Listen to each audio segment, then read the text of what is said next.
Rise is brought to you by Smart, bringing people together, and the Belize Bank, our country, your bank.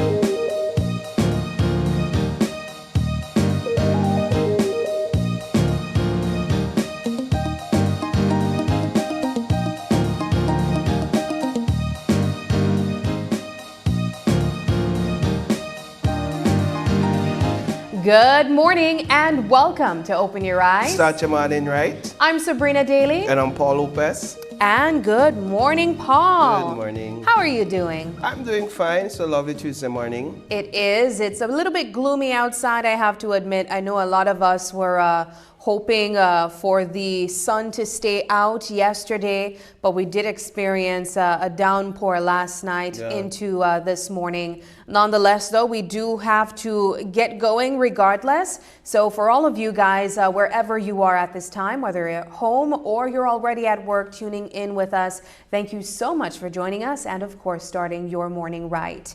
It is November 5th, Paul, and for a lot of people, I know we are looking forward to several things. Of course, we are jumping straight into the fact that we're now enjoying the Christmas, I'd say, weather. I saw you made a post yesterday on your social media of your wife putting up your Christmas tree. She didn't wait till November. She just get right into it. It's like, all right, I just have to compromise where I can and just let it be. Yes, I saw some persons in the comment section saying, you know what, Paul, just eat your hood side of the tree. Yeah, because that's my thing. I mean, for me, it's November 19th.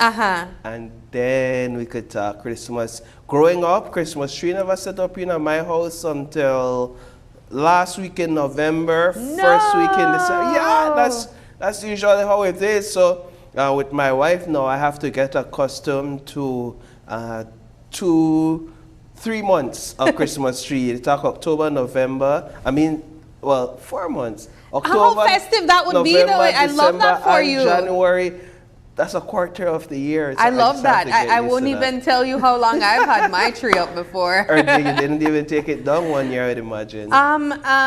We are jumping now straight into what's buzzing.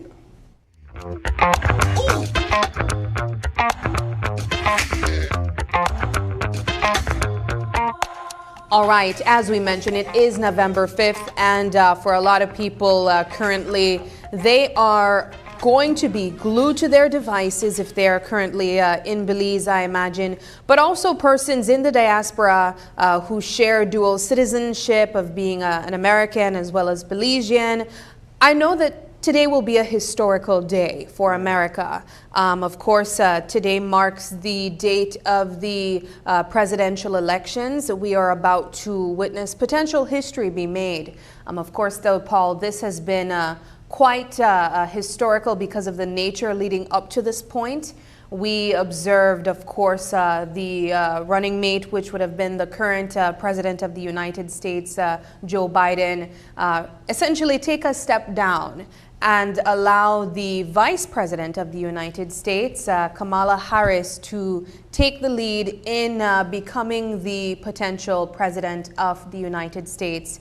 Since then, Kamala Harris, we have observed many other rallies. We've watched many interviews.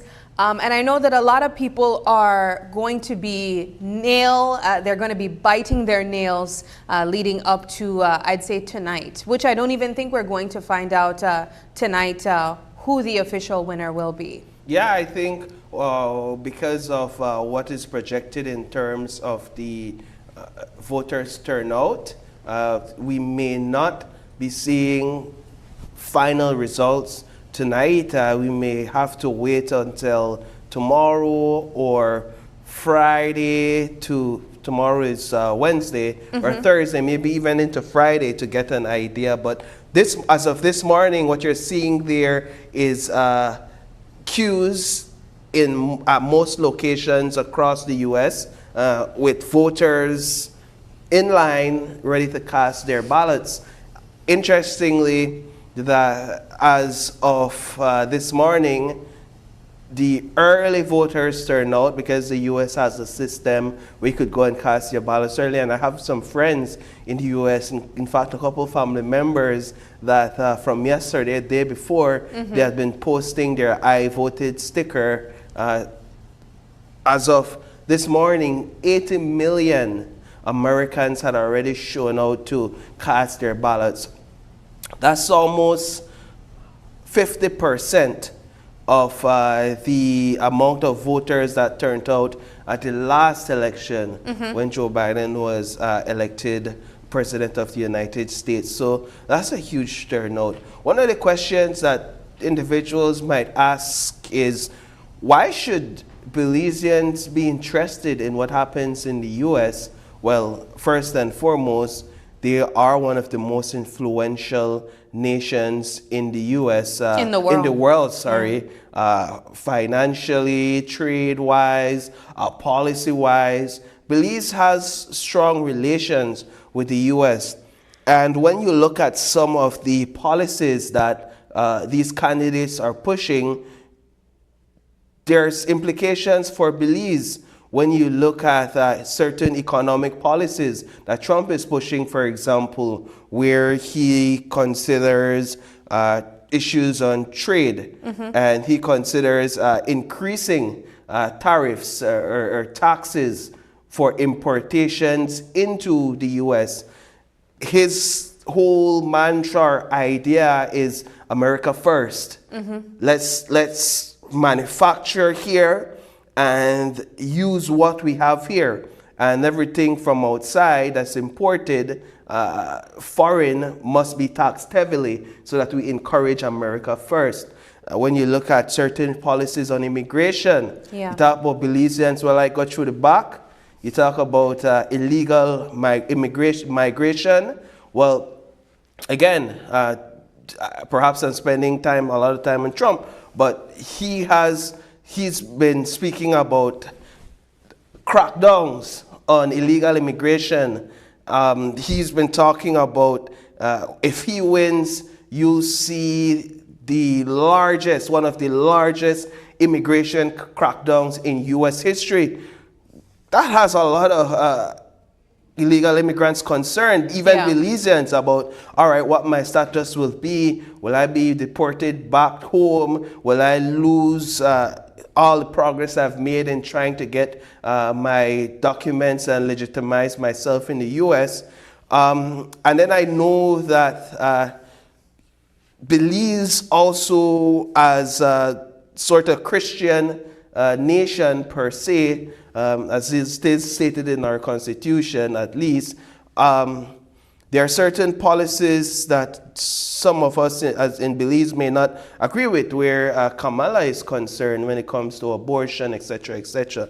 All I'm saying, there's implications for the world, and there's implications for Belize with certain rights, freedoms, economy, migration that could affect us. So while we are bystanders, what people used to say and still say, when America sneezes, we catch the cold. And you raised excellent points, Paul, because indeed the topics that you mentioned just now are topics of concern, are the main issues that are being discussed at the various rallies, even the debates that we would have seen as well. Of course, America is closely watching on the policies or the thoughts on these running mates as it relates to abortion, democracy, economy, and immigration.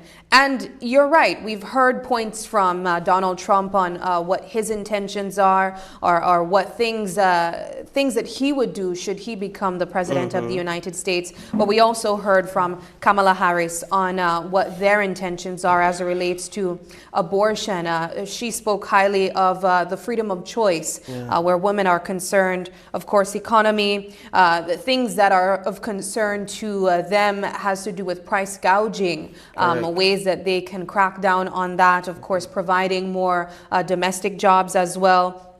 And as well in the case of immigration, where Trump's solution to the immigration issue is essentially building a wall, Kamala Harris feels that if there are an excessive number of persons jumping the border, then they would amp up their border control and even close down the border should it become out of control. Now, this is something I think we've always kind of heard from America's standpoint where immigration is concerned.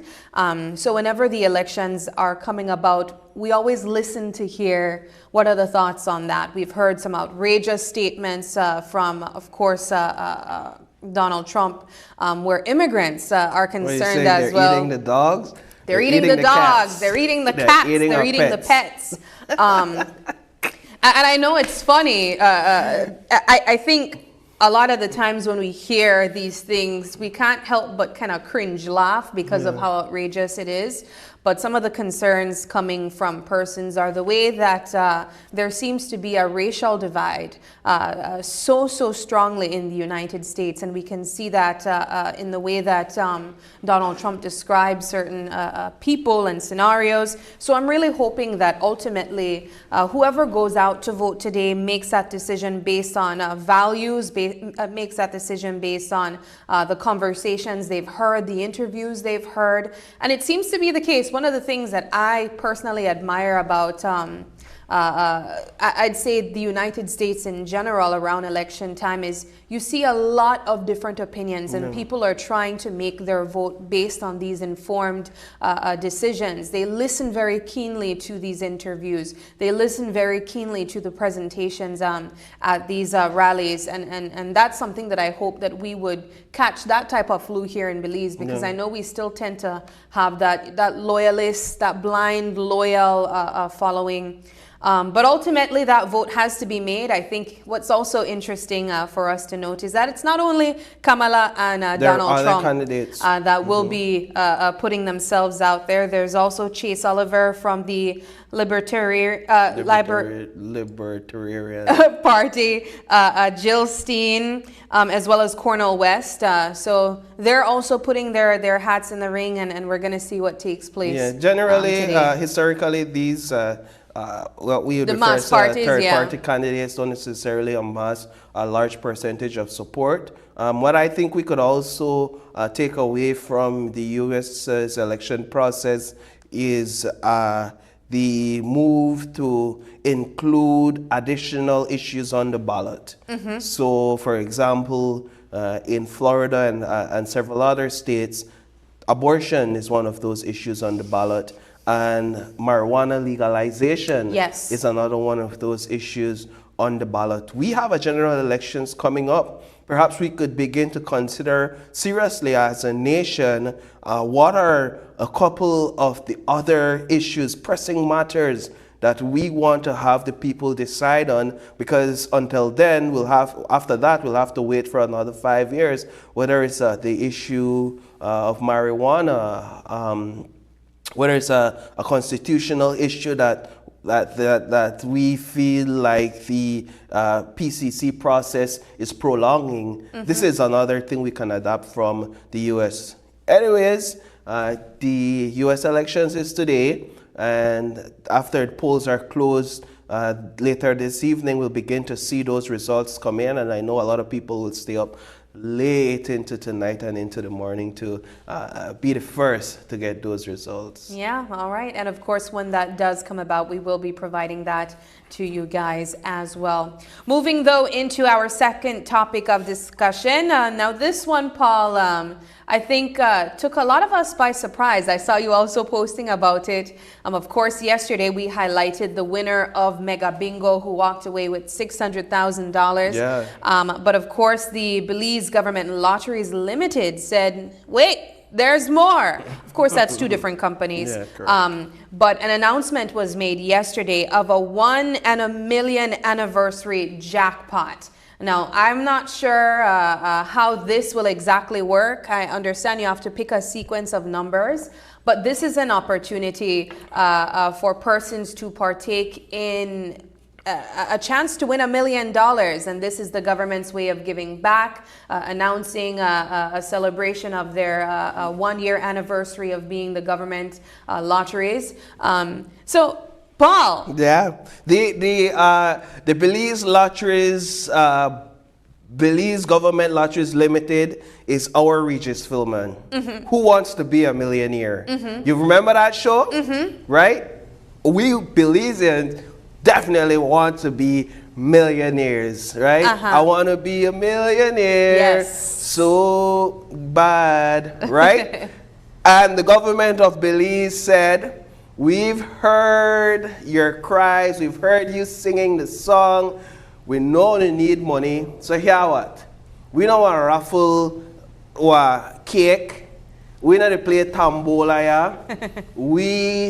The raffle $1 million, Sabrina, $1 million smackaroos, $1 million bucks. Almost half of the national budget. Just kidding, the budget is about $2 billion. It's a lot of money. Yeah.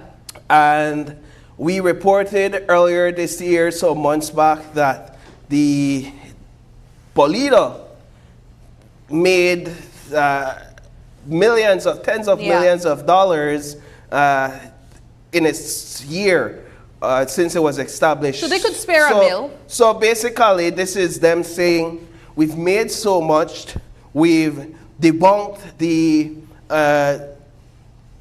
assertions or the Brad's Bolido assertions that that the Bolido in Belize was only making a little amount of money, and to prove it that we've made so much, we're gonna raffle $1 million. I don't think I've ever heard of anything like this in my life.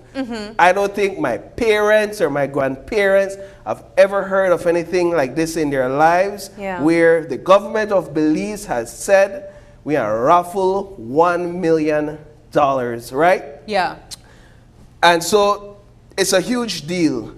And I'm sure the Bolido lovers and the rafflers across this country are burning their candles, saying their prayers to figure out that lucky number. It's a 4-digit number that the winner has to select. I broke it down yesterday. I know. I want you to include that. I figured that with 4 numbers, a 4-number combination, you only have 10,000 possible combinations, right? For 4 numbers. That's proven. That's a fact. And if it's $5 a ticket, you could pay $50,000. If you got that for spare, I know you got it. I know got it. But I know you got it on your side. If you spend $50,000, you could buy all 10 combinations, 10,000 combinations. And I think that guarantees you a win. At $1 million? Technically, no, because according to the press release, So yes, you would be able to win, of course, because one of your sequence, the sequence has to be in there.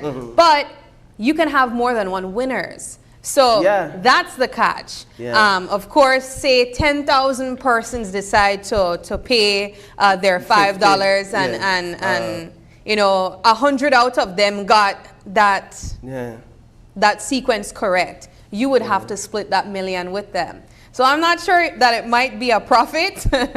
We'd see. It would be interesting though to see what it will be. I know a lot of people are definitely excited about it. There is a window to purchase this ticket. I believe the closing is the end of this week. Yes.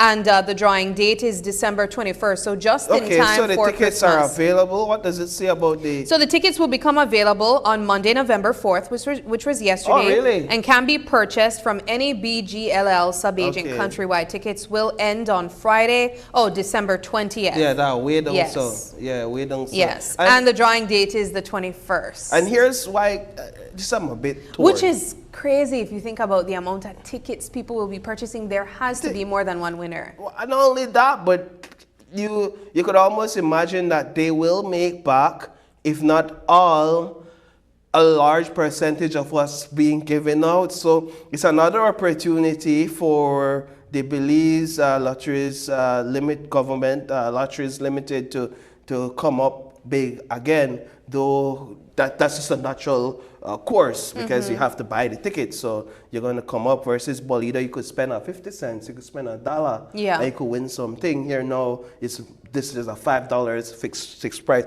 But here's my conflict, right? It's not huge, but while I see this as a celebration, a 1 year anniversary, I'm also thinking that there are infrastructural needs in our country that this $1 million could be put towards. I just see yesterday that the Belize City Council issued an assessment of damaged streets, and they need $1.5 million to fix these streets. So yes, we just celebrate this 1 million. However, what are we doing outside of this, perhaps through those lotteries, profits, or wherever, to find that money? Because that's always a challenge. How we are finding money to fix the street in our municipalities and etc. So that's just some food for thought. I mean, I think it can go right back to the point that you mentioned, and that's the thing about this entire system. Of course, they're giving away $1 million, but they're making much more than that back after all those purchases. Right? Are made. Exactly, the host never loses. But one of the things that I'm glad that you brought up is that the Belize Government Lotteries Limited has committed the profits of this actual game to invest back in Belize. When we think of healthcare, when we think of sports, those are just some of the areas that has been declared as areas of interest in supporting. So I'm hoping that we do make back $1 million and more. And then give it to somebody. And then give it to perhaps sports. We always talk about how much our athletes need that investment, but of course also healthcare as well. So this is something that we're definitely going to be watching. I know a lot of people are hoping to have a good Christmas. And the lucky winner might have the best Christmas this year. It's the $1 million plan Belize rollout. You can't beat this, honestly. Nobody could come and top. No other government could come and top this. $1 million for Belize. And you get million, you get $1 million. You can't beat that. Unless next year they do $2 million. Why? let's bring Plan Belize back. Well, moving though into our third topic of discussion, and this one is a little bit more on a somber note. I know yesterday in our newscast we also shared a plight of Belize Defense Force officer when it comes to pay and monies and salaries. That has been a point of discussion that we've brought up before to the Brigadier General Commandant Loria. And of course, we received a bit of a message that was supposedly sent to the Prime Minister of Belize, where a BDF officer was essentially saying, hey, the pay is too little. I know last week we also posed that question to Brigadier General Loria, and he said, you know what, salaries is something that they're working on, but ultimately we were able to gather a pay slip from one of the officers just to showcase what that salary looks like. Now this here as well, we ensured to not disclose the name of the person or their employee number. But thoughts on this, Paul? Yeah, I am doing some maths here, because when you look at what the yearly salary is, you're looking at $19,384, and so basically the salary here, it's like $1,600 a month. $1,600 a month. Yeah. Essentially, that's what a Belize Defense soldier is making, and the plea that I'm not sure if that would be the lowest pay. But the plea here from this officer is that it's not enough. Yeah. The plea here is that the job is stressful, that a lot of times they're not getting allowances to compensate for the risks they're taking or facing while on patrol in the bush, that they're not able to provide for their families, saying stuff like, well, only when election time come wrong, we hear conversations about adjusting or increasing pay for the Belize Defense Force, but at the same time, and for reinstating some certain increments, but then nothing happens after that. We don't see no results. This individual is saying that they've made several pleas to their superiors, that they've tried to make pleas above that, but their concerns aren't being heard. So at the end of the day, they believe that was best for them to bring it to the media, to say, hey, if we get this out to the media, that's when pretty much they'll hear us, our superiors and our authorities. Now, we heard from Mr. Loria last weekend. He was basically saying that, well, these salaries have been reviewed, are being reviewed for BDF and for Coast Guard. Listen, it's a huge issue for our Belize Defense Force officers, clamoring for pay. Times are hard, and to survive on $1,600 a month, $900 and change every 2 weeks, they're clearly saying that it's a strain on their resources. It takes me to a conversation that we were just having a few weeks ago where teachers' salaries were concerned as well, where they were saying that, a lot of teachers are leaving the profession to go and working other career jobs because of the salary difference, simply. When you think about the pay that some people are making at the BPO sector, it's much more than the salaries that we just mentioned there. So it's a really difficult thing to hear that, as we mentioned, our soldiers who are putting their lives on the line many times and protecting our borders may have to find additional ways to stretch their money. It also puts us at a point of discussing just recently an investigative piece that was done by our colleague Hipólito Novello, where some BDF soldiers were being bribed with something as little as poultry, as chicken, Paul. And of course, that puts into question if their needs are being met. So I'm hoping that we continue to dig a bit deeper into this particular topic and, of course, find a solution that works best on both sides. Indeed. Well, that does it for our What's Buzzing conversation this morning. If you have any thoughts on either of the topics mentioned, please let us know in the comments section. Moving now into our weather update to find out what we can expect from the folks at the Met Service.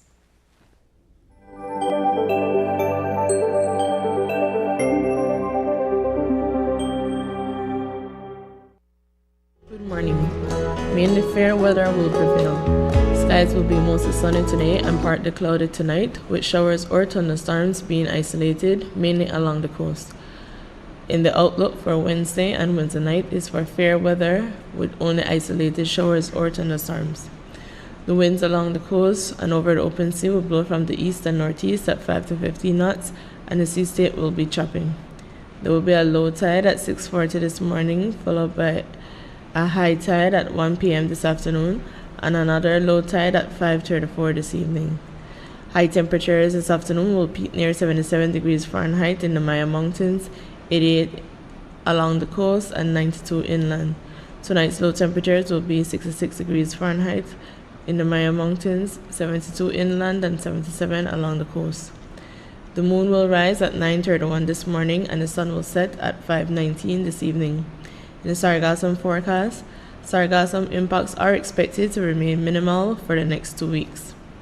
In the tropical weather outlook, at 6 a.m. this morning, Tropical Storm Raphael was located near 17.4 north, 78.4 west, or about 130 miles south-southwest of Montego Bay, Jamaica.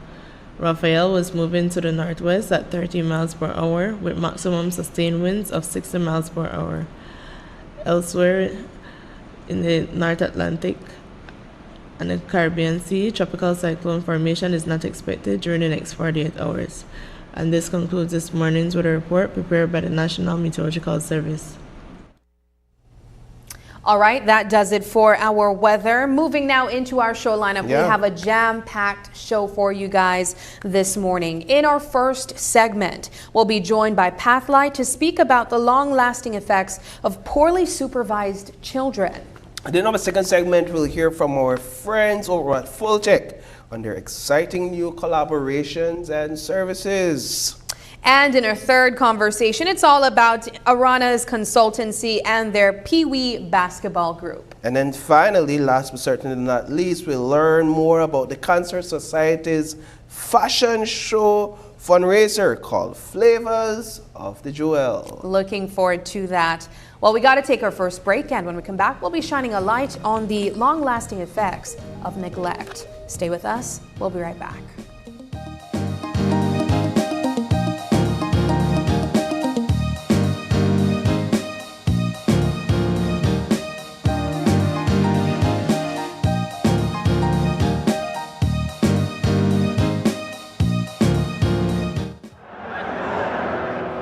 My name is Hermine Vega. El Patio Grill has been using Belize Bank for over 25 years. We only use Belize Bank at our restaurant. That's why we were able to win this trip to Europe. I had never been to Europe. We found out it was Madrid and we were excited and we went to this football match. The teams reached before the game and everybody was just outside, you know.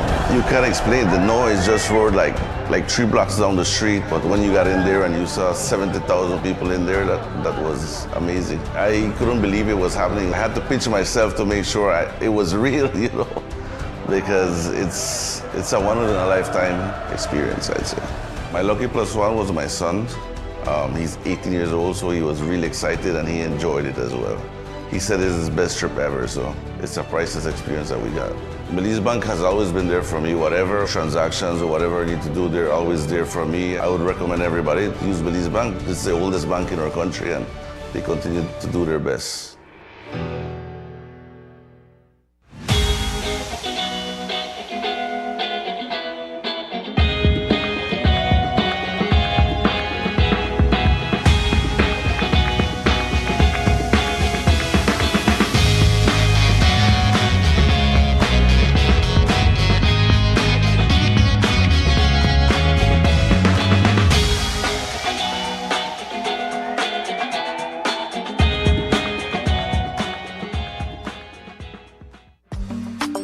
Whether you're enjoying the outdoors, Ooh, finally here at the Fort George Hotel and Spa.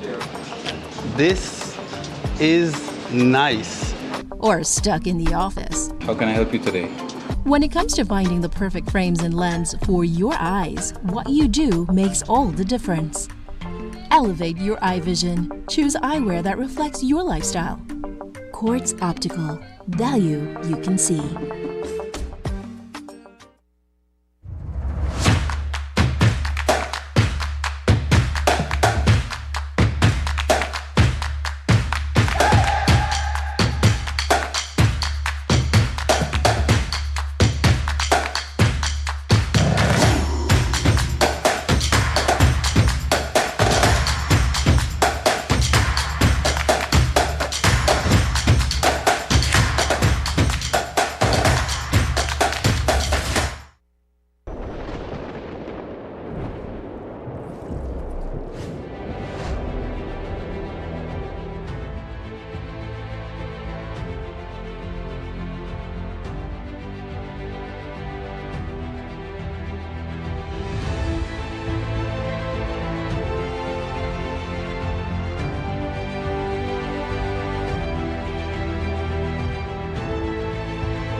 Miss the opening ceremony of the 17th edition of the Belize International Film Festival, live from UB's Jaguar Auditorium in Belmopan on Wednesday, November 6th at 7:30 p.m. Only on Channel 5, Facebook, and YouTube.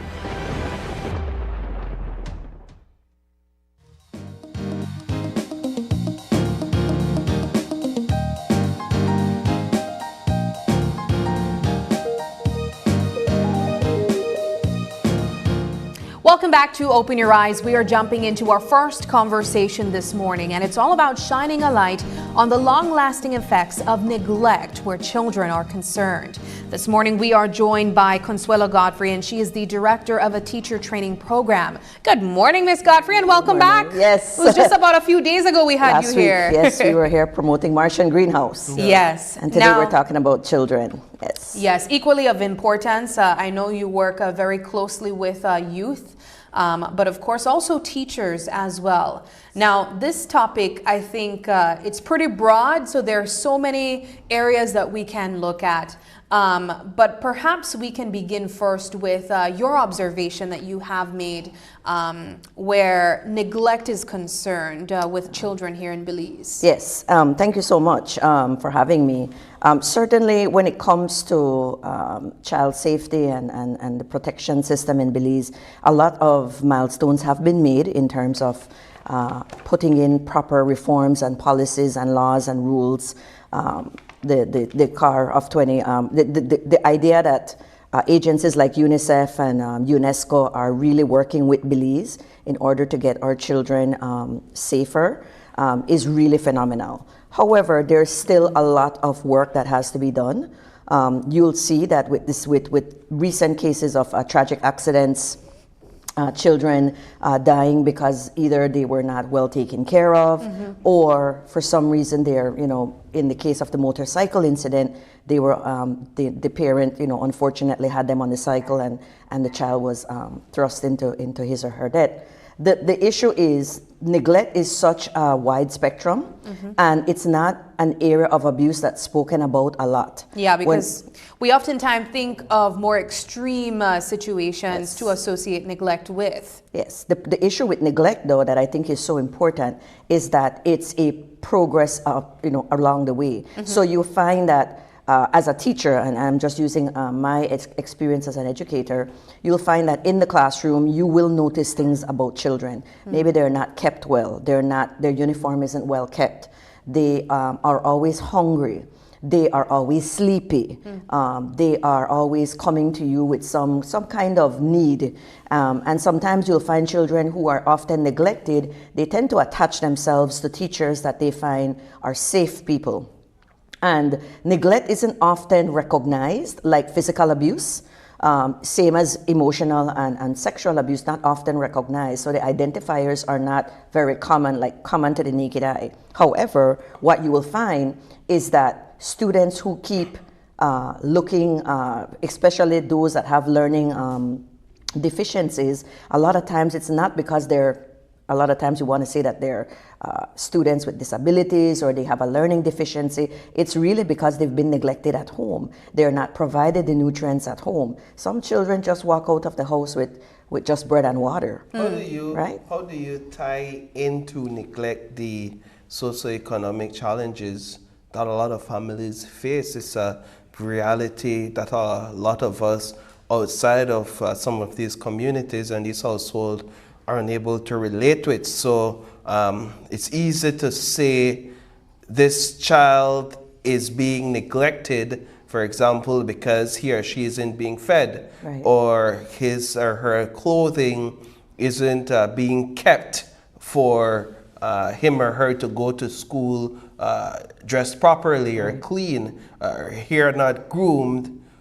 It's easy for us to say that when we're outside of these socioeconomic realities, but in there are needs that for even the parents that aren't even being met. Right. So how do you balance neglect with these socioeconomic challenges? And this is where all the other infrastructural systems need to come together. We do have a lot of parents who are paid minimum wage. We do have a lot of parents who are not working, they're not fully employed, they might be employed part-time, seasonal workers, that takes them outside of the norm of being at home with the child. Children come home, we call them latchkey kids. The children come home and they're not there with an adult, but they have to kind of fend for themselves, because then the parent has to be, perhaps their shift starts at 5 and they have to be at work and they're the only parent at home. There isn't a support system in that particular family that provides that support. The long gone, extended family support is dwindling in our community. But to your question, I think it's twofold.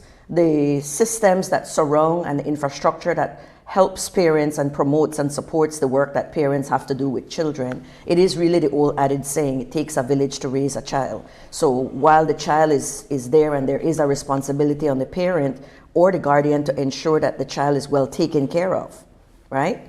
There has to also be an infrastructure within our communities that support those parents who don't always have two incomes coming into the home, who is a seasonal worker, who is a parent that is juggling 2 jobs and having to raise 3 children. However, the other side to that is parents also need to take accountability and responsibility for the children they bring into this world. And while we could say, well, it's difficult because, they may not necessarily be educated with contraceptive, or they're not able to monitor their family birth plan and have family plan, a lot of parents don't have support.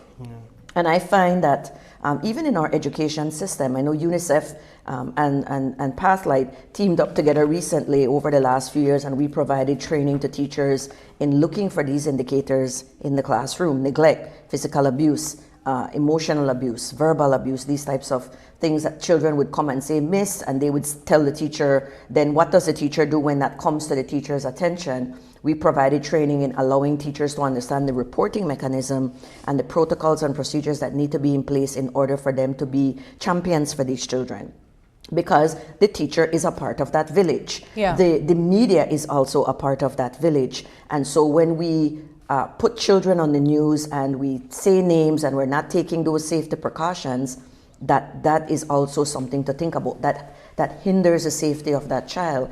The political system in Belize is also a part of that village. The school is a part of that village. Our neighborhoods are a part of that village. And too many times I find, and this could be just a norm that is taking over our world, that not my business, that not my picnic. So when I'm the type of parent, and I have had this happen to me. I was on St. Joseph Street, I would say maybe 4 years ago. I was with my children in the car, and I was driving, and I saw a man physically. He had 2 little girls and his wife. I'm assuming it's his wife. And he was hitting the wife in front of the girls. I literally stopped my car in the middle of the street, got out and got between them. I don't know what came over me, what adrenaline came over me, but I just could not, and my girls were freaking out in the car. I just could not stand by and watch that. And I said, and I got in between him and I said, "You're not going to hit her again. You have 2 girls here, little girls looking at you. Are these your daughters?" And he said, "Yes." I said, "What are they thinking about this? This is their mother. You can't do this." I said, "I would please just go because I will call the police. You need to go." And so he grumbled and he walked away. And the young lady said, "Miss, thank you so much," because he apparently didn't want the little girls to go to school. There was some squabble at home, and he was following them to school. The little children went to a school in the neighborhood. But if I was the type of person that said, "That's not my business," yes, I said that, I never liked it that morning, and didn't choose to get involved. And maybe some people would say, "Well, miss, you put your life in danger. Something could have hit you." And I said, "Yes, that is a risk I took. But I did it because as a parent, as a mother, it's difficult for me to watch those things and not want to get in and try my best to see how I could quell the situation. Maybe it's the mediator in me, but I think too many of us see things in our neighborhood. We know that they're wrong. We know that child across the street, mommy is never home. Yeah. We know that child comes in at 10 o'clock, 11 o'clock at night to an empty house. We know this because we peep out, we look panic, "Oh, Johnny," and we don't do anything, we don't say anything, because in our mind, it's not our business. Well, one of the things we do know is that kids would spend a lot of time, a lot of their hours throughout the day with their teachers.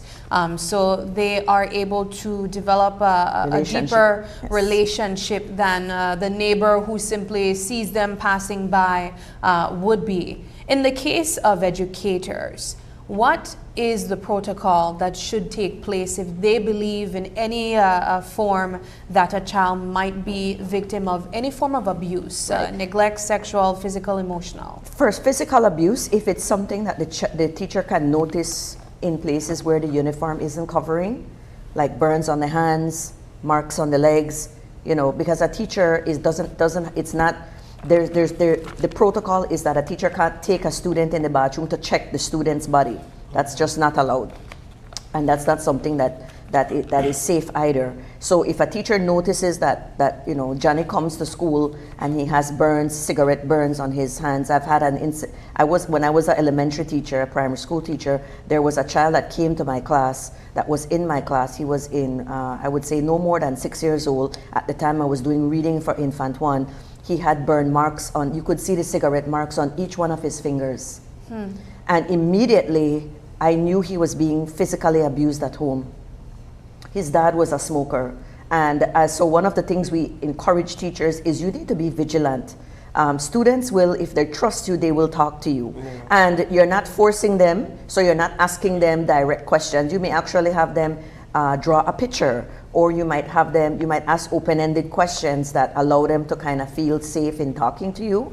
And you should tell the student, depending on the age, that what's happening to them, the fact that they're brave for even talking about it. Always congratulate the child, always empower the child. And in addition to that, have the child understand that you want to protect the child, so you will have to make a report. And some children will get scared of that, and even if that is the case, we are mandated, each educators are mandated reporters. Those that come in contact with children on a daily basis, they are mandated reporters. So the job of the teacher is now to then go and report it to the principal. There is a form, and even if she or he reports it to the principal, we have said it should not stop there. You go to DHS and you make a report, even if it's an anonymous report. You make a report of this particular child, what you've observed, you log your information. That's why documentation is so important.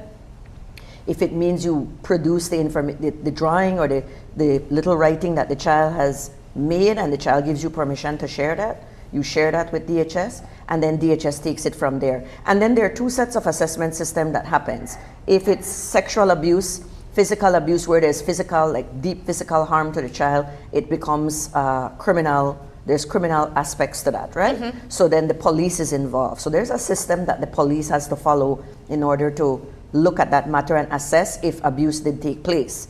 And then there is the social aspect. So DHS has to come in, they have to do an initial evaluation of the family, they have to do an initial evaluation of the condition of the home, they have to speak to the parent. And some children, because they already know, they've been down this road before, they don't want to disclose because then they feel they're going to get more into trouble. And so it's a conflict, it's conflicting for the child, because then the child feels scared to want to make a report, especially for children who are of age. But it's important that those reports are made, because then now that home is, that it's being monitored. What does it do for the child when the parents get in trouble with the law because of their neglect and their abuse? What does it do for a child when their parents are detained because of their actions?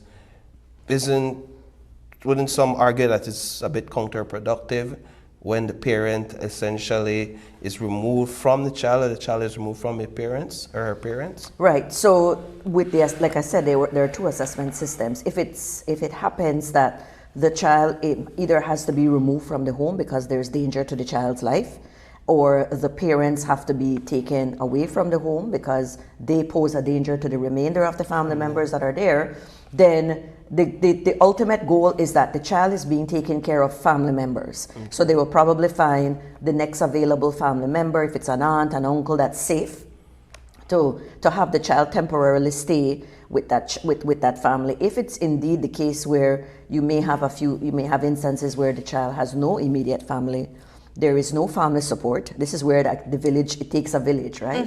And those systems need to be really, really strong in order for that support system to work for those children.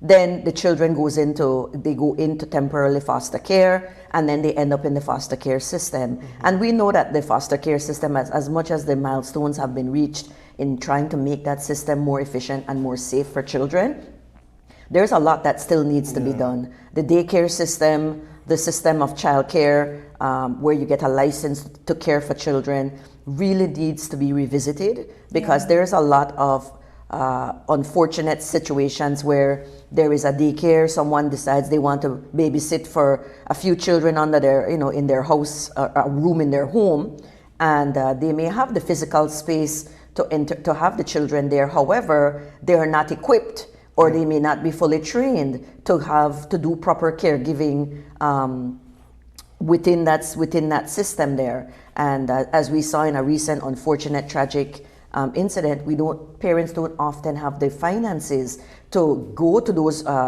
care facilities that they have to pay $50-$60 a month in order for their child to be taken care of. So they leave the child with a neighbor, or they have an arrangement with someone that works from home, and the person takes care of the child. While that is, we understand that those are situations that happen in everyday life, this is where, again, I say, where we have to look at the gaps in our system and identify those areas where we need to build those support for parents. If it means parents, they give like a little small percentage to their salary, so that there's more like a community daycare, or and we have community preschools, but that's a different system than a daycare system. I know the YWCA, they have a little daycare system, and children go there, and it's reasonably priced. But there isn't a system in place to help those real struggling parents who financially cannot afford to send their child to daycare that's from, more safe, that's not the neighbor, that you don't know if the neighbor is smoking or gambling or having company around that's not safe company. Because a lot of times children are put into vulnerable situations because, one, the adults are not taking the precaution to we live in a society in Belize, picnic can handle themselves, man. When they reach a certain age, they are right, Yeah, they're tougher than you think. Yeah, they're tougher than you think, and that may well be true for some children, but a lot of our parents are younger parents. And so they don't have those parental infrastructures to help them to understand all the valleys and the highs and the lows of parenting. And so then the child is kind of left to their own accord. And then these things happen, unfortunately. I think it's so important to talk about the systems within our communities. And I've never really given it as much thought as you've laid out there. For example, the community daycares as one example, ensuring that we have the social safety nets to assist families in need, parents, for example, that may be struggling financially and it takes a mental toll on them. Right. Having these social nets perhaps relieves them of maybe financial burdens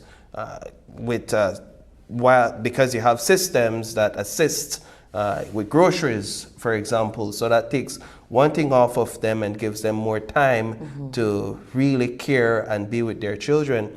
So I've never really given it that much thought, and I appreciate you bringing forth those ideas to us. Sabrina? Yes, absolutely. Well, as we wrap up this segment, Ms. Godfrey, I'll ask if you have any final thoughts you'd like to share with our viewers. Yes, certainly. There's so much that we could talk about when it comes to the safety of children in our society and our neighborhood. But I really want to urge parents, even the parents that have the finances, even the parents that have the nice jobs, that no matter the age of your child, it is so important that we pay attention. Because a lot of our neglect isn't just for children who come from very poor homes. Neglect is seen across the spectrum, and you do have wealthy children who are neglected. That's true. And there's so many other ways. So there's so many other facets of neglect that we see. So I always believe that, and I always say this to my teachers. I have 2 girls. They're not going to live in a bubble, and they will share the world and this space with other children. So I want to make sure that they're the best human beings, that they become the best adults. And I'll do that with the tools I know how, because I didn't have a lot of parental support myself growing up and being a young single mother. But what I did was I did my best to make sure that the values my grandmother instilled in me growing up, I instilled in my children.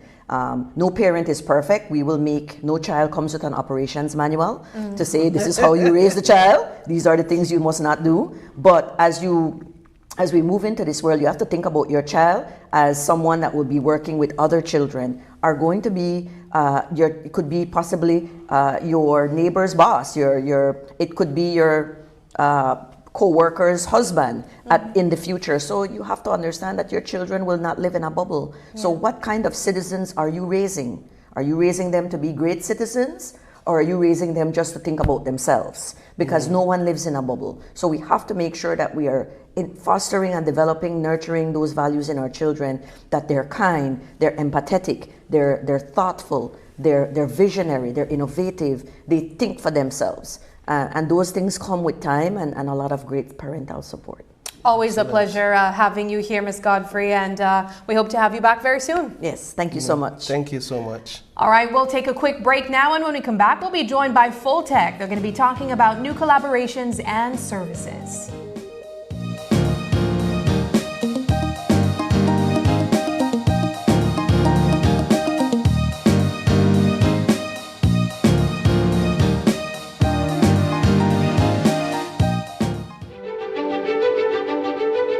Technology is ubiquitous, and it's transforming how, when, and where we work.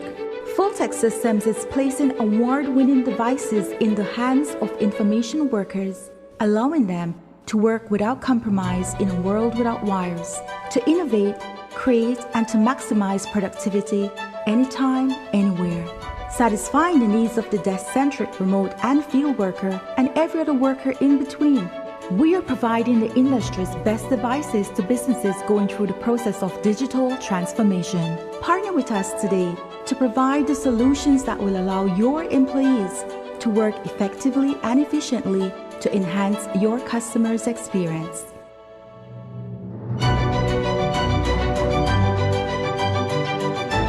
Fultec Systems, your technology center, where you'll come for the price but stay for the service.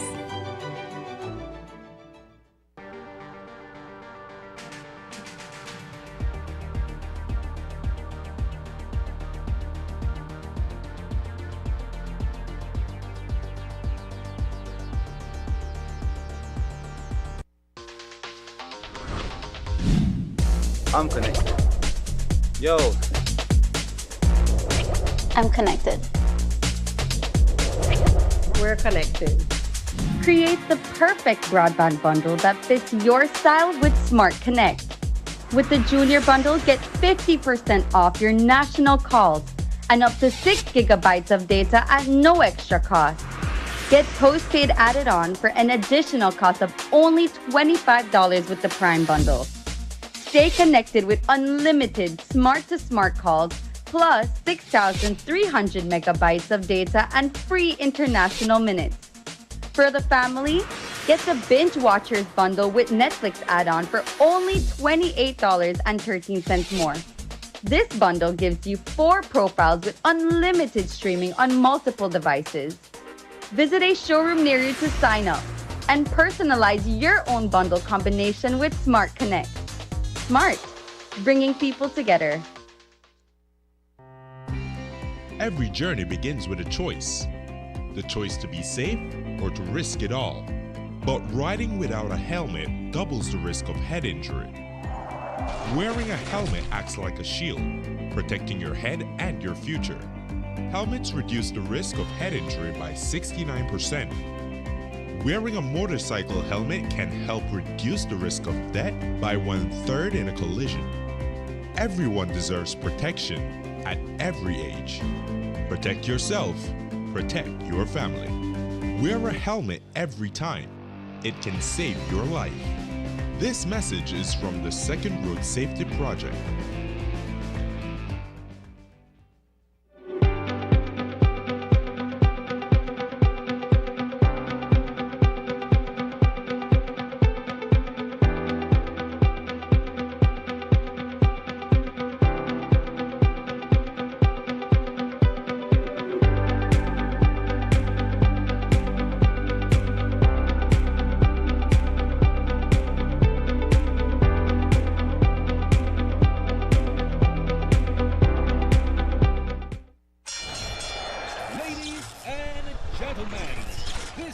what you've been waiting for.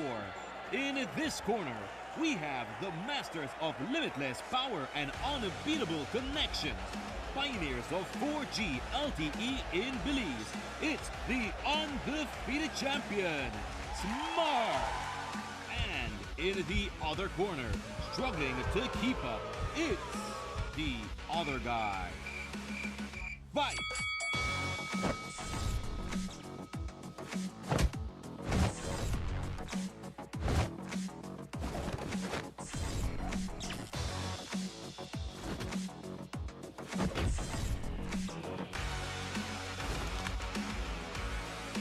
Tired of getting blow after blow from a plan with the other guys? It's time to tap out and join the winning postpaid plan provider. Smart's postpaid plans are a total knockout to the competition, and they have once again powered up their postpaid plans. Sign up for one of Smart's boosted postpaid power plans today and experience the victory of superior service. Smart, bringing people together.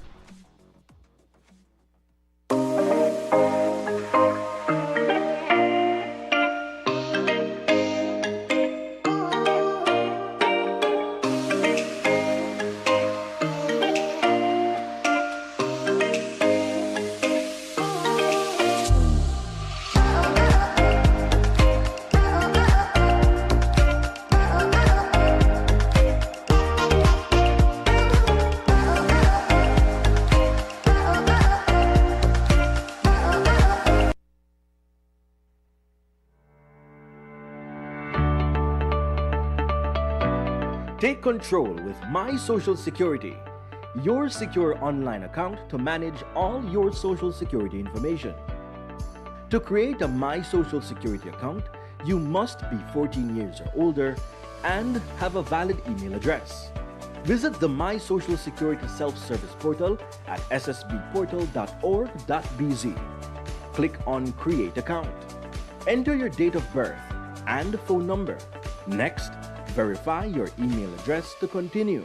To verify, simply enter your email address and click the Send Verification button.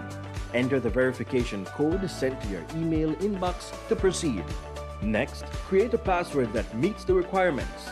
Enter the name and select a reason for your account. Then click Create. Your My Social Security account was successfully created. Your information security is our priority. If you have a Social Security number, click Link My SSN to link your Social Security number to your account and activate using the steps in your confirmation email. If you do not have a Social Security number, click Register with SSB. You are now ready to truly experience Social Security at your fingertips. My name is Waluko Mejia. I'm the General Manager at Copal Tree Lodge here in Toledo, Belize. The Belize Bank service we appreciate most is the Belize Bank ATM and the use of its debit card. It makes it very accessible for our employees here at Copal Tree Lodge.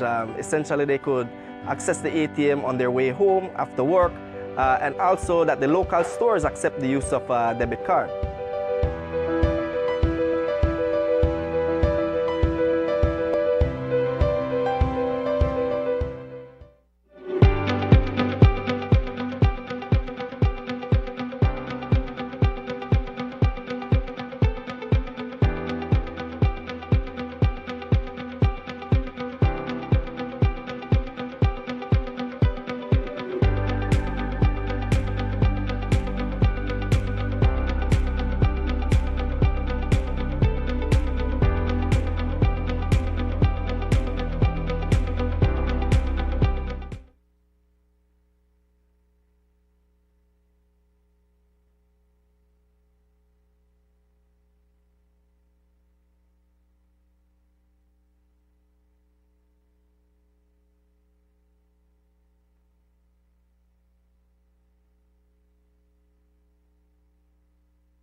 Ladies and gentlemen, this is what you've been waiting for. In this corner, we have the masters of limitless power and unbeatable connections. Pioneers of 4G LTE in Belize. It's the undefeated champion, Smart. And in the other corner, struggling to keep up, it's the other guy. Fight!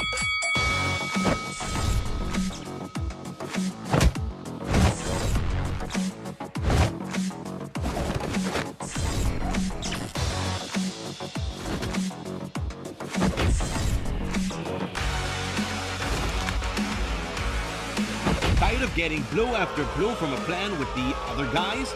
It's time to tap out and join the winning postpaid plan provider. Smart's postpaid plans are a total knockout to the competition, and they have once again powered up their postpaid plans.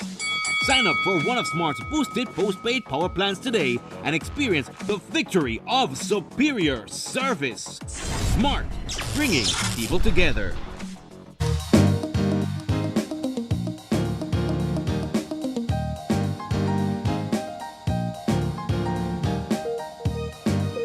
Welcome back. This is our second conversation for this morning, and it's all about Fultec and their new game-changing services and collaborations. And we have joining us in studio Mr. Hector Molina, who's a marketing representative at Fultec Systems Limited. Mr. Molina, good morning, my brother. Good morning, and thank you for having me here. Yes. I have a lot of exciting news, and again, our new partnership with AWS. But before I start, I just want to mention who we are, just in case people don't know. So Fultec Systems has been an IT solution provider for 32 years now, and we provide products, services, and solutions to different sectors in Belize, government, hospitality, healthcare, education, and you know, that just some of a few of those customers that we service. And recently we have partnered with AWS, and with AWS we're hoping to provide customers more innovative solutions. And AWS is Amazon Web Services, by the way. I was going to ask. So people are more familiar with the online e-commerce platform where you go and you order online. However, Amazon offers a whole lot more than just to order platform to get your goods and what's not. They also offer robust IT infrastructure solutions for companies and individuals who want to develop apps, take their business digitally. To give you an idea, is registration. You want to turn your school more digitalized, right? Instead of have to formally presently go there and fill up a form, you can do that online and ensure that if you have 100 people, 200 people, or 300 people all at the same time going to that platform, it won't freeze, it won't go down. And as well, if you want to offer additional services, maybe like Netflix. Netflix and other big companies utilize AWS. Facebook, that's another one. You're familiar with Facebook. LinkedIn, Airbnb, Apple. You have Zoom. You have all these different platforms and services that utilize AWS because of its robust infrastructure.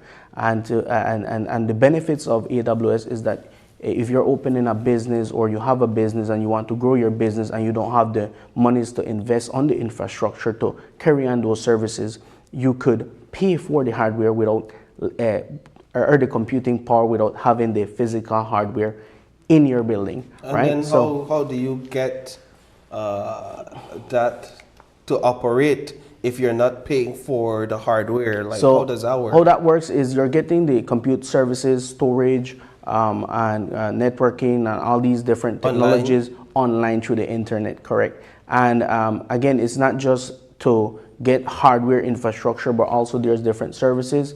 There's AI plugins, there's Internet of Things. So if you want to develop, let's say, some type of service, maybe a camera, just an example, and you want to get that camera to be more than just a camera, but maybe smart, and have it recognize people's face, plates and stuff like that, or you want to develop a different type of service, maybe again like Netflix there, where you could sell movies and that, so people could stream or games online and stuff like that. There's a whole lot that you can do with the platform. So there's an opportunity to even form your own business Correct. using this Correct. as well. And that's where I wanted to take my question, because for some of our viewers who still might be a little bit confused about how AWS... I feel like you're speaking alien. Yeah. I'm trying to listen keenly to process what you're saying. So perhaps we can simplify it a bit more. Let's take a school, for example. How can I use this new opportunity to make my school more digital? Okay, so one of the ways, again, when it comes to the registration portion, instead of having a physical, you have a website now, or you don't have a website, whichever one this can apply to. But whenever you have people going online to do the registration portal, the system, if you don't have the necessary hardware in your company, like your place, correct, the servers, the switches and everything that is made to provide that computing power in the back end, so that multiple users could go in and register. You could actually rent that virtually. Right? You could use it in different ways and forms, and again, it could be either to get some of that computing power, or you could use it as a database to store data. You could use it in a way to analyze data. You can use it to there's a lot of possibilities. Could an example of this be, for instance, doing a college online and it's exam season? I've been in situations where we're all trying to submit our final papers and the system crashes because we all came on like a minute before the time ends. You the top boy you be? No. Would this be an example of where this system could be useful to prevent those hiccups? Correct. That could be one of the ways. Also, another way that it could work, I'm not sure if this is happening, but I don't think so. That you see how we normally go to Vital Statistics to register and do registration. Maybe that could be digitalized too as well. Okay. There's different possibilities of how we can apply this to join a new age of doing stuff, instead of...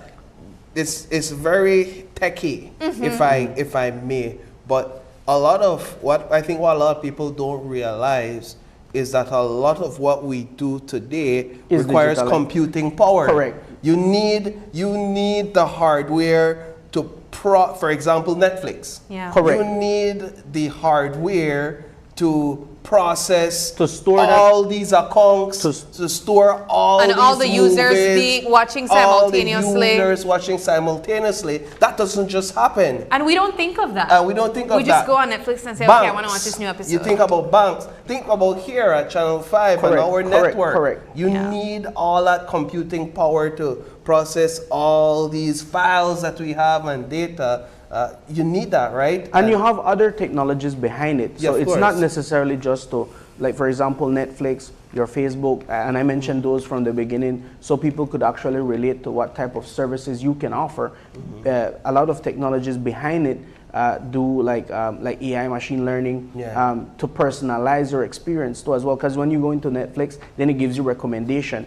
All of that is part of the technology that AWS can provide to you and that you can use. So if you have somebody go to your website and they have a certain item that they're looking for, they could then provide recommendations. So next time you come in, okay, I notice every time the platform realizes that you maybe go into there to check on laptops mainly. So more likely you're looking for a laptop. So that would know. Correct. And then you could use it for different stuff, data science, to analyze data. You could use it for disaster recovery, which is one of the things that I was going to mention today. Another way that you can use AWS solutions is for disaster recovery, especially during hurricane season, and not only hurricane season, but there's hardware failure, there's hacking, there's a whole lot of stuff that can happen in terms of disasters that can compromise your valuable data for a business or for a small, medium business, right? Go ahead, sorry. No, and companies, so you could actually back up your information that you actually need and access that from anywhere. How safe is it? How secure is it versus having your own system isolated from this network? Well, it's very secure actually. AWS is a leading IT solution provider, and again, it's so secure that you have leading companies That's in the true. world using it, right? And there's Adobe Photoshop, by the way. There's Adobe, the company that provides Photoshop, Illustrator, all of these services. They use AWS. They use AWS. Disney Plus uses AWS. So they're Coca-Cola. And I could go on with some of the well, big now we names. finally understand it. But that's not the only, I'd say, opportunity that you're here to present to our viewers.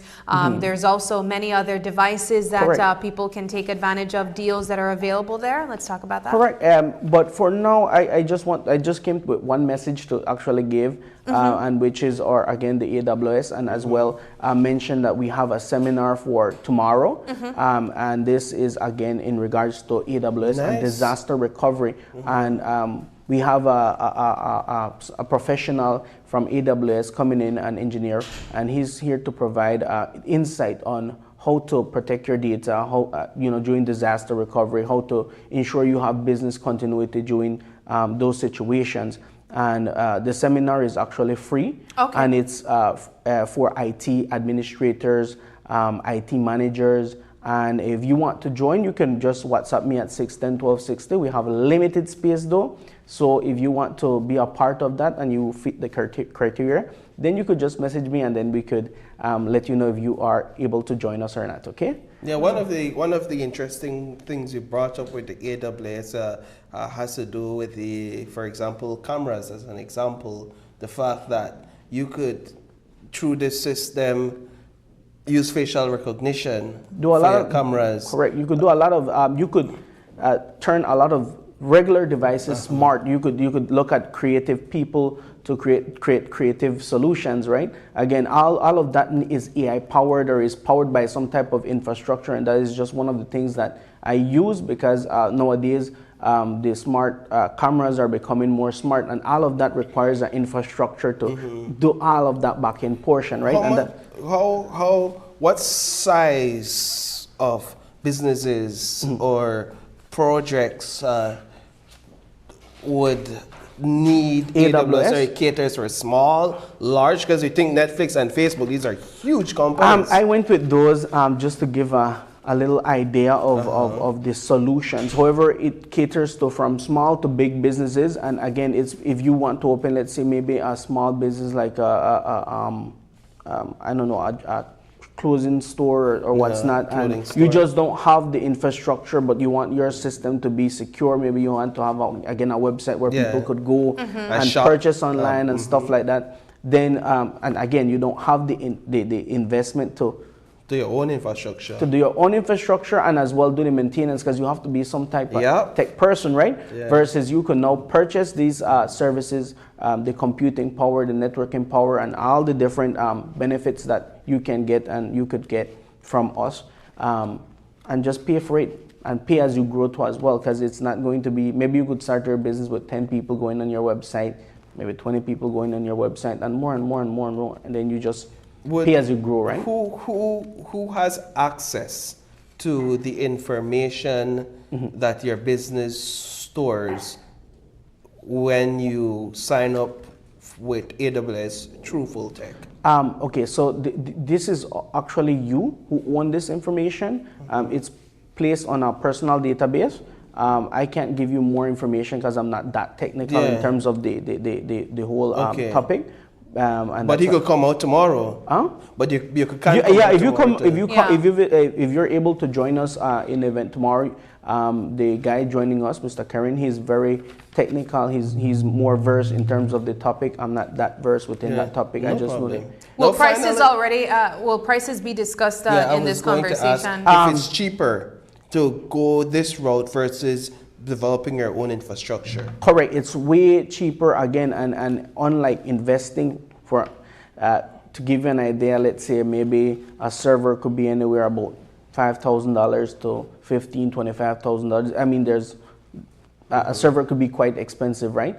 And no, that's just one portion or one pillar of all the different things that you need. You look at your switches, you're looking at your firewall, and you're looking at the configuration, you're looking at the maintenance, doing the updates. You don't have to worry about all of that, right? AWS services provides all of that in the back end, so you just have to pay for your subscription based on what you need. And when it comes to the setup portion, again, that is when the technicians come in and they kind of guide you onto how it works more in detail, so you could just have an okay system or the best system out there in terms of how it functions, how it processes, right? Yeah, nice. Well, Hector, this has been quite an insightful conversation. I think Paul and myself learned a little bit more about my part. about technology and what we can get out of AWS. So again, we want to remind our viewers, those who would be able to apply to this conference, what time is it? Well, it's going to be from 8 to 11. 8 to 11. And it's going to be at the Biltmore. So just send me a message, Yes. and then I'm going to let you know if you're able to join us or not. Because And your again, number? it's have limited space. So 610-1260. So you could send me a WhatsApp. And again, some information I'll be requesting in order to see if you qualify to fit that. Because again, it's more for IT tech persons who are really versed in IT. Correct. I would benefit from the topic and relate to what's going to be provided to as well, right? Wonderful. All right. Well, thank you so much, and we wish you guys all the best. Thank you very much. All right, we're going to take another quick break, and when we come back, the conversation switches into shooting hoops with Arana Consultancy.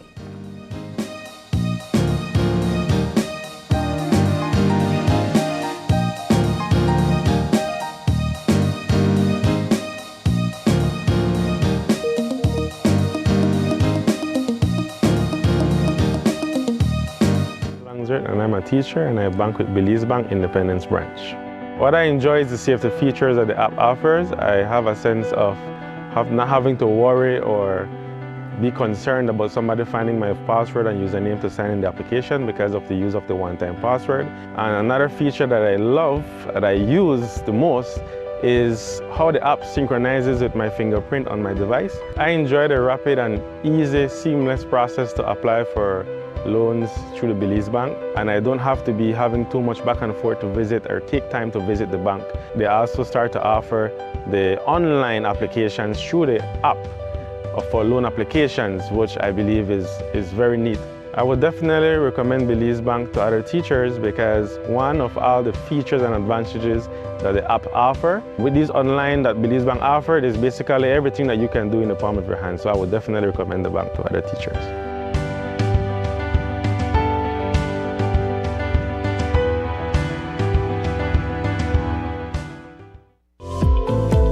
Unwrap the joy of crystal clear picture and sound from Aiwa, the brand that offers you affordability and exceptional quality. Aiwa has a wide range of exceptional products to choose from, such as TVs, speakers, headphones, home appliances, and much more at affordable prices that won't break the bank. Enhance your audio-visual entertainment experience with Aiwa, and for your convenience, parts are readily available in country for hassle-free maintenance. You can find Aiwa products at your local electronics store countrywide. Choose Aiwa, the best in home entertainment and household appliances.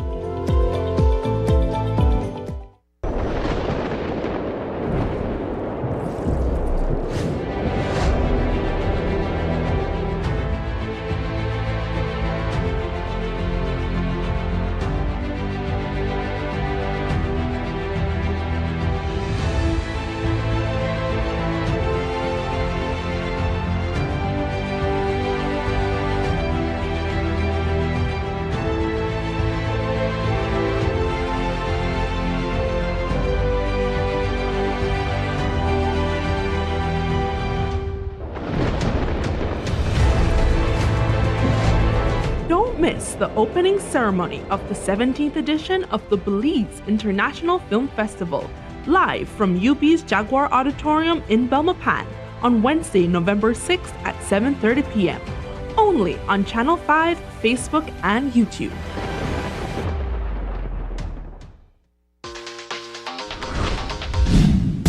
I'm connected. Yo. I'm connected. We're connected. Create the perfect broadband bundle that fits your style with Smart Connect. With the Junior Bundle, get 50% off your national calls and up to 6 gigabytes of data at no extra cost. Get postpaid added on for an additional cost of only $25 with the Prime bundle. Stay connected with unlimited smart-to-smart calls plus 6,300 megabytes of data and free international minutes. For the family, get the Binge Watchers bundle with Netflix add-on for only $28.13 more.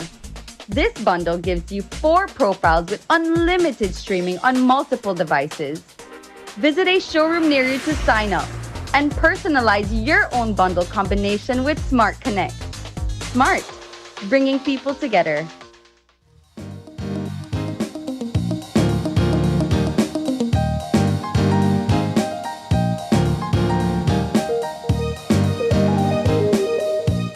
Welcome back, guys. We are jumping into our third conversation this morning, and it's all about shooting hoops with Arana Consultancy. We're joined this morning by Ramil Arana, no stranger to our Oye set. He's usually here to talk about crunching numbers, all things economics, but we're also learning a bit more about him and the other layers to him and his way of giving back to his community. He's the founder of Arana Consultancy, and he also brought with him Nigel Jones, also no stranger to you guys as well. And of course, Nigel is the coach of MVP Developmental Camp.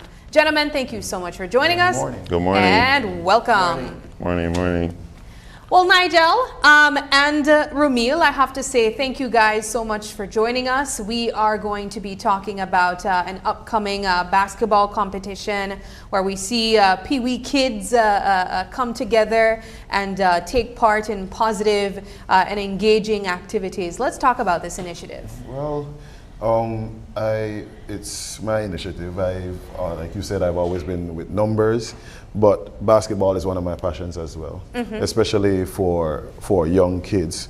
So when we look at the grand scheme of things, last year Belize was in the limelight for taking part in the basketball competition in Buenos Aires, the U18. And even when they had the competition here, the U17 Central Basket for FIBA, when you speak to the different teams, those kids have been together playing basketball from the ages of like 8 or 9 years old. So I realized that we've been missing that part in terms of getting the kids experience at an early age. So I thought about it and I said, you know what, I think maybe I could help with that level of development. And I came up with the idea of having a basketball tournament. So it's going to be on November 9th at the Hub, that's over there on Chatham Hall Street. And we're going to have about 4 different clubs taking part. And so we have Mr. Randy Usher bringing his Sugar City Flames down. We have the Conquering Lions basketball team. They're competing in the U12 and the U10. We have Mr. Roscoe Reese and his developmental camp. They work out of Belize Elementary. He'll be bringing a U12 team. And we have Mr. Nigel Jones here, him and Mr. Chris Frazier. They have the MVP's developmental camp going on at the Civic Center, and they'll be putting 2 teams in the competition as well. Yeah, that's four good teams. Just hearing about their coaches, I know these are all individuals that are highly involved in basketball, and it's good to see that we're developing these events for our young athletes. Nigel, let's talk a bit about MVP Developmental Camp and how this all started and what has it been like.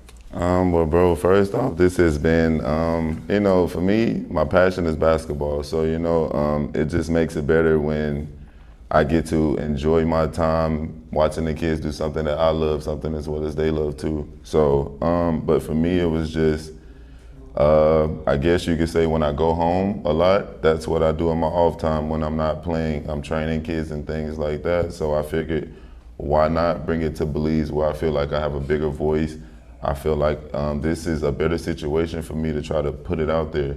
So all that I did, I went, had a conversation with my bro Chris, like, yo, bro, we really could do this. And he told me we just came up with a way that we wanted to figure out how we could implement what we know into these kids and try to just push them to be, the best player and also better people in life in general. So that's one of the main things that we try to do. It's not just basketball with us. We actually want to show you things for life that are going to help you. Like, And I think that's the main thing. So then on top of that, when they see us actually play, they see us doing that, all that we hear is Mr. Nigel, Mr. Chris, oh my God, we want to be just like you guys. So yeah, and I think that's one of the things that I find really inspiring about this initiative. Of course, Nigel, you are considered an honorary Belizean at this point, but we often talk about the interaction with you and children during the BEBL season,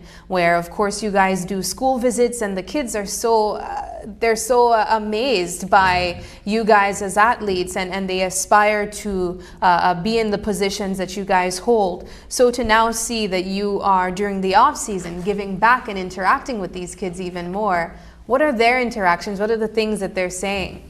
Well, for a lot of them, they're kind of afraid because they thought when season ended, a lot of them thought I was leaving and like going back home. They thought I wasn't gonna be here. And I told them, no, like, I'm here with you guys. Like, this is what I came back for. So it's not, for me, it's not just me playing ball here and then I leave and go back home. Like, no, like, before I can make a decision now to leave and go do anything, my mindset now is thinking about them before I make any decisions, because now I feel like I mean something now. Like, now I have a true calling. So for them, it's great to see where they've come from in such a short period of time.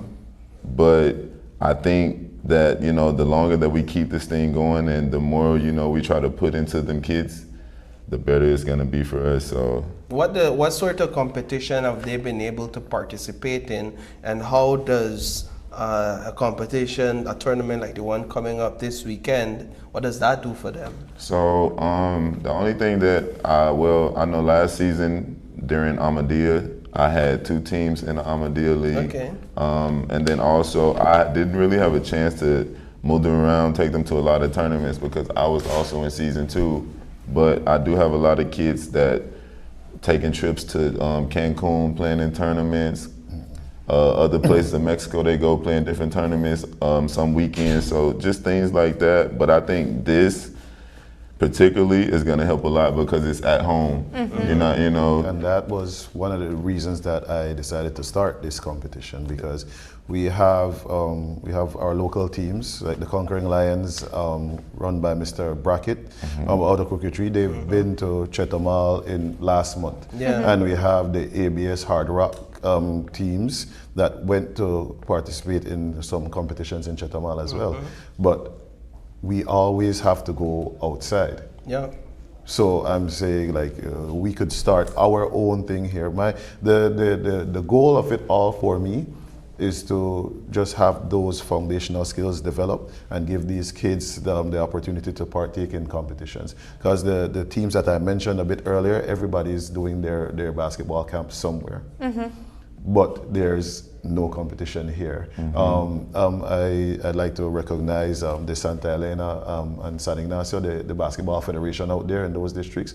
I think they had some U9 competitions earlier in the year. And we see different people in different pockets. But what I want to do, eventually, we're starting here in Belize City, but I want it to be a national thing whereby we have participants from all the different districts that would come and take part, just like the competitions in Cancun, the competitions that are going on in other countries. And when we are done with that, we could assist and put together teams to take part outside there, because we found the talent and we could get that together and have it going on outside. So what I gather is that the goal here is to develop and establish something that creates a natural progression. For our in athletes. the sport. And the competition itself isn't going to be the only thing. We're engaging the different coaches from the different camps. And we want them to we're not saying that they aren't, but we want to teach the game the right way. For years in Belize and other places as well, if you realize somebody has talent, you give them the ball, and then everybody else, just follow their lead. For me, that's the wrong way to do things. For every star that you have, there's probably about 10, 20 other kids that could learn the game and could develop into being a decent level talent, but you forsake them. What I like with the MVP developmental camp now, being there, my son's been there for about a year. I sit down and I watch the kids, they grow.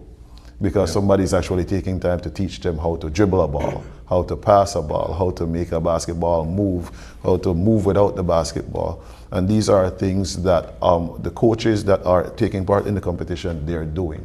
And they're doing it right now without any sponsorship. The majority of them get donations from the parents to assist because the coaches are taking their time and they're using resources and all of that. And so I just wanted to shed a light on these types of things that are going on to let everybody understand that this is going on in the background, but if we could formalize it, that all the coaches training, we could improve the level of basketball within the country. Because what I gather is there isn't a shortage of kids that are interested in playing basketball and want to play. I go to basketball events almost on a weekly basis, and especially when there's, for example, a little break on the court, you have a bunch of kids just running on, shooting hoops. You pass through communities on a daily basis and you see the kids out playing, and perhaps you answered this question in another way, which is, why is it that we aren't getting those kids trained, and a lot of them just out there, just perhaps wasting. Like I said, we have a lot of camps going on. Just to highlight a few of the teams that we have here. Again, we have the Orange Walk Running Rebels that run some camps at intervals. I think we have another, not me, but there's another guy in Orange Walk. I think he runs a team called the Brotherhood of Ballers. Don't so quote things me are on that. happening. There are different people doing things around. And the timing may be a little bit off, but I want to encourage parents to get your kids out. You could help with snacks and everything, because the camps do need help, and the facilitators, they also need to receive some type of stipend for the activities that they're doing. And even with this tournament that's going on at the Hub on Saturday, if your child isn't a part of a team, you could bring your child out and we could introduce them to coaches that are doing their stuff, and we could actually field an extra team or two, maybe, depending on the amount of kids there, and we could have them take part, because it's all about learning the game, it's all about understanding the game. So they're going to get that. You're right in saying that resources is perhaps one of the greater challenges, because these things cost. Oh, of course. I'm sure that it's not free to do any of this. There are logistical costs. I'm glad you got there. Yeah, no, for sure. I'm sure there are costs to these things, correct? To even provide refreshment for the kids. Yes. That costs, and they need that, if nothing else. Yeah, they need that. And before asking for help again, because I'm here to do that, I'd like to acknowledge the Bowen and Bowen group, who have been they've been very active in the sports stage with all the different sports in Belize. We have the Powerade brand, the Crystal brand, Shirley, which is a personal favorite of my kids, the little biscuits and all of that. And they have contributed the refreshments for the competition, right? Wonderful. So I'd like to acknowledge Bowen and Bowen. I'd like to acknowledge the managers and the staff out there at the Hub, because they provided the facility at a decent price, because facility costs are always expensive. But there is much more to go. The refreshments and everything are handled. All of the teams, they have their jerseys, and they're putting the jerseys, well, not all of the teams. We're trying to get sponsorship to help print out the jerseys and to purchase some jerseys for some teams. And we're also trying to feed the kids. We have to provide for the staff that's going to be working the desk, and the referees and everything involved. So the logistics does cost, and I have reached out to a few businesses, and hopefully we could hear back from them within the week. But for right now, we're going full steam ahead, because it's all about the kids. Wonderful. So what's on the line this Saturday? Bragging rights? Right now, for the younger age groups, I don't think it's quite beneficial to like be giving out the first place, second place, and all of that. Okay, so what it's really I've spoken to a couple of the coaches and gotten their ideas, but they still think that the kids should have something at least. Yeah. So right now we're looking at certificates, because that whole "okay, I'm better than you" thing, we don't want that while they're learning, especially for the group of kids that are 9 and under. We don't really want that. The older age groups, we don't want anybody to feel less.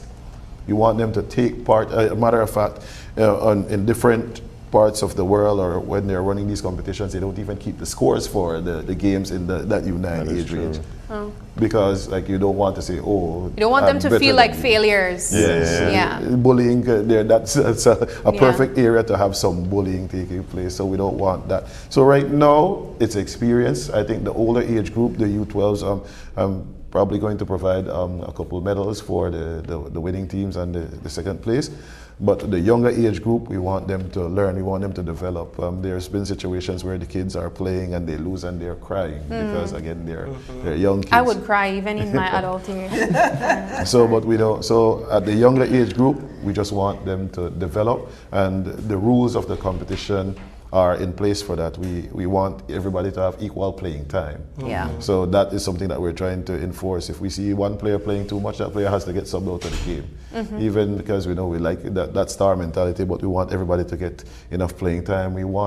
Part of the rule is getting them to pass the ball. You know, because they're kids. You're smiling there, Nigel. It sounds like. Yeah, I know about that too well, man. Yeah, we want everybody to share and be a part of the fun. So that's what we're doing. We're trying to get the kids their experience. We're trying to get the kids to learn the game, and then beyond that, we're going to try to get in contact with FIBA, the Basketball Federation, and we're going to try to get training for the coaches, and we're going to try to get international trainers in the country.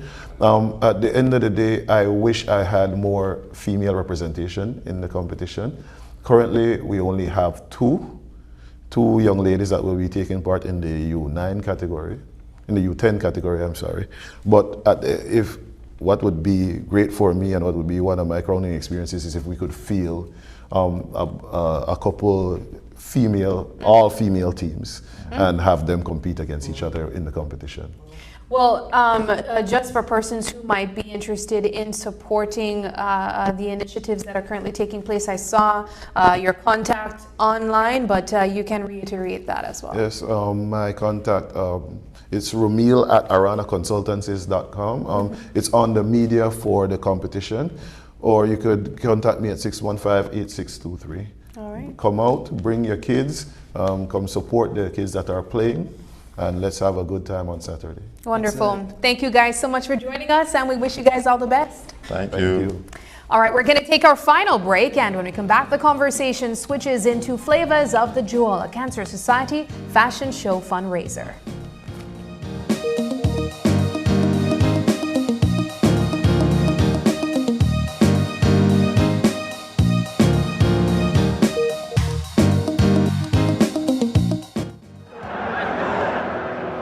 My name is Hermine Vega. El Patio Grill has been using Belize Bank for over 25 years.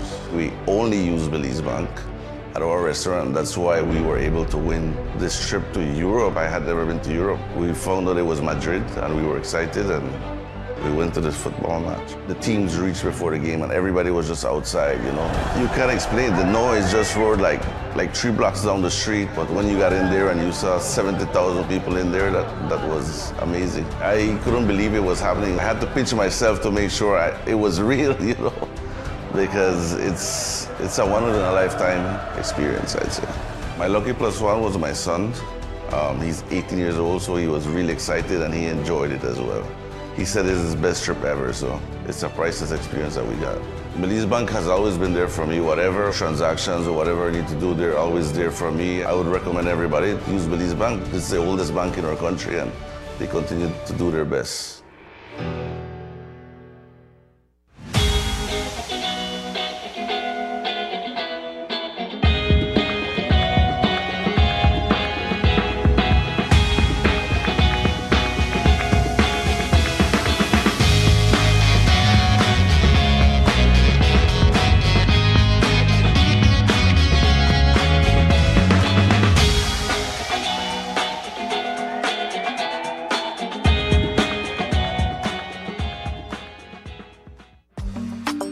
Whether you're enjoying the outdoors, Finally here at the Fort George Hotel and Spa.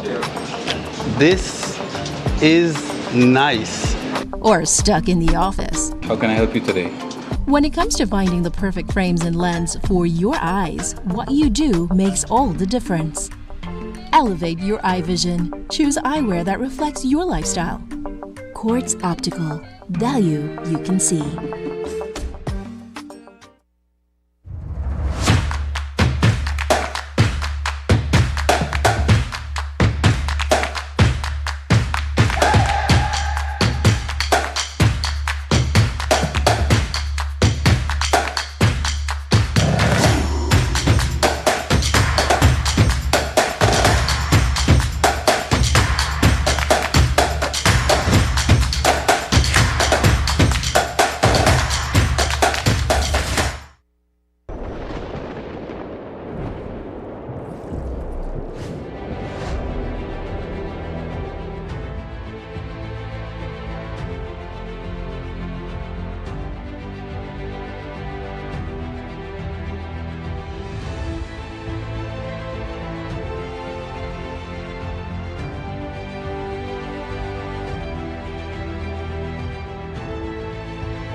Don't miss the opening ceremony of the 17th edition of the Belize International Film Festival, live from UB's Jaguar Auditorium in Belmopan on Wednesday, November 6th at 7:30 p.m.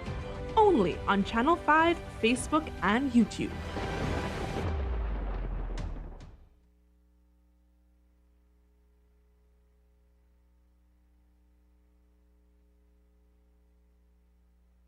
My name is Leomar Langsert and I'm a teacher and I bank with Belize Bank Independence Branch.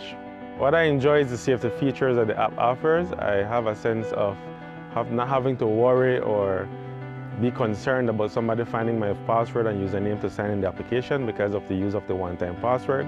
And another feature that I love, that I use the most, is how the app synchronizes with my fingerprint on my device. I enjoy the rapid and easy, seamless process to apply for loans through the Belize Bank, and I don't have to be having too much back and forth to visit or take time to visit the bank. They also start to offer the online applications through the app for loan applications, which I believe is very neat. I would definitely recommend Belize Bank to other teachers because one of all the features and advantages that the app offer, with these online that Belize Bank offered, is basically everything that you can do in the palm of your hand. So I would definitely recommend the bank to other teachers.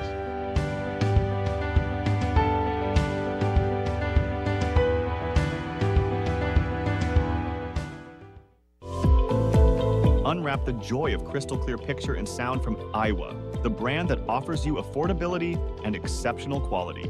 Iowa has a wide range of exceptional products to choose from, such as TVs, speakers, headphones, home appliances, and much more at affordable prices that won't break the bank. Enhance your audio-visual entertainment experience with Iowa, and for your convenience, parts are readily available in country for hassle-free maintenance. You can find Iowa products at your local electronics store countrywide. Choose Iowa, the best in home entertainment and household appliances.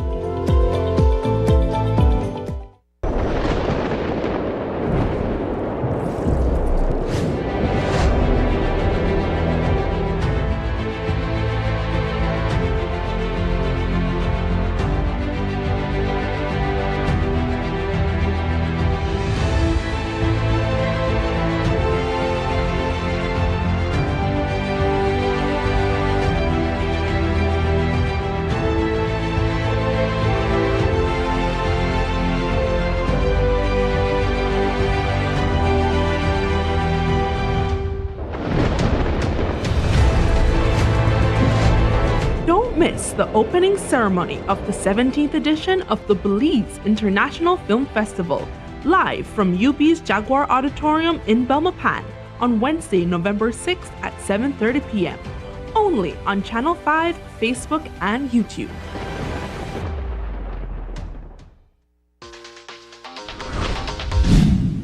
I'm connected. Yo. I'm connected. We're connected. Create the perfect broadband bundle that fits your style with Smart Connect. With the Junior Bundle, get 50% off your national calls and up to 6 gigabytes of data at no extra cost. Get postpaid added on for an additional cost of only $25 with the Prime Bundle. Stay connected with unlimited smart-to-smart calls plus 6,300 megabytes of data and free international minutes. For the family, get the Binge Watchers bundle with Netflix add-on for only $28.13 more. This bundle gives you 4 profiles with unlimited streaming on multiple devices. Visit a showroom near you to sign up and personalize your own bundle combination with Smart Connect. Smart, bringing people together.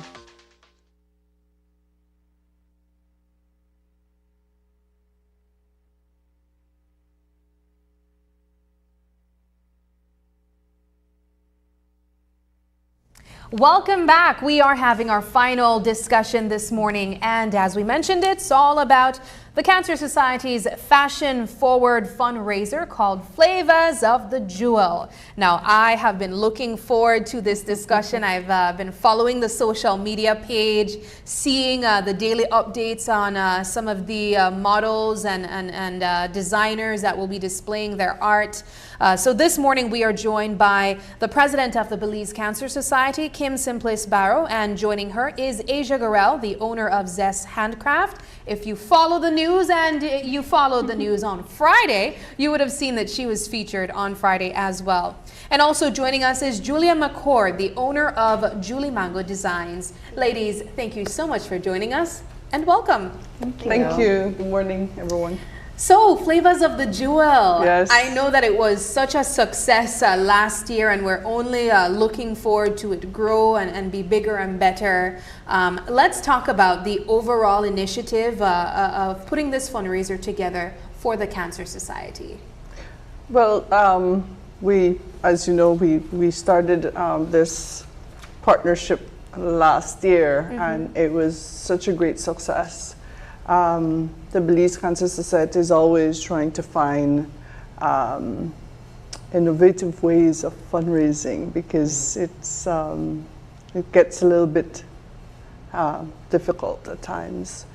And in meeting with Ronelli and subsequently Emilio, we started talking about the fashion industry and how we could collaborate, and we just thought it would be such a win-win situation for both the Belize Cancer Society and Flavors of the Jewel, whereby we are sort of giving a platform for them to highlight their craft.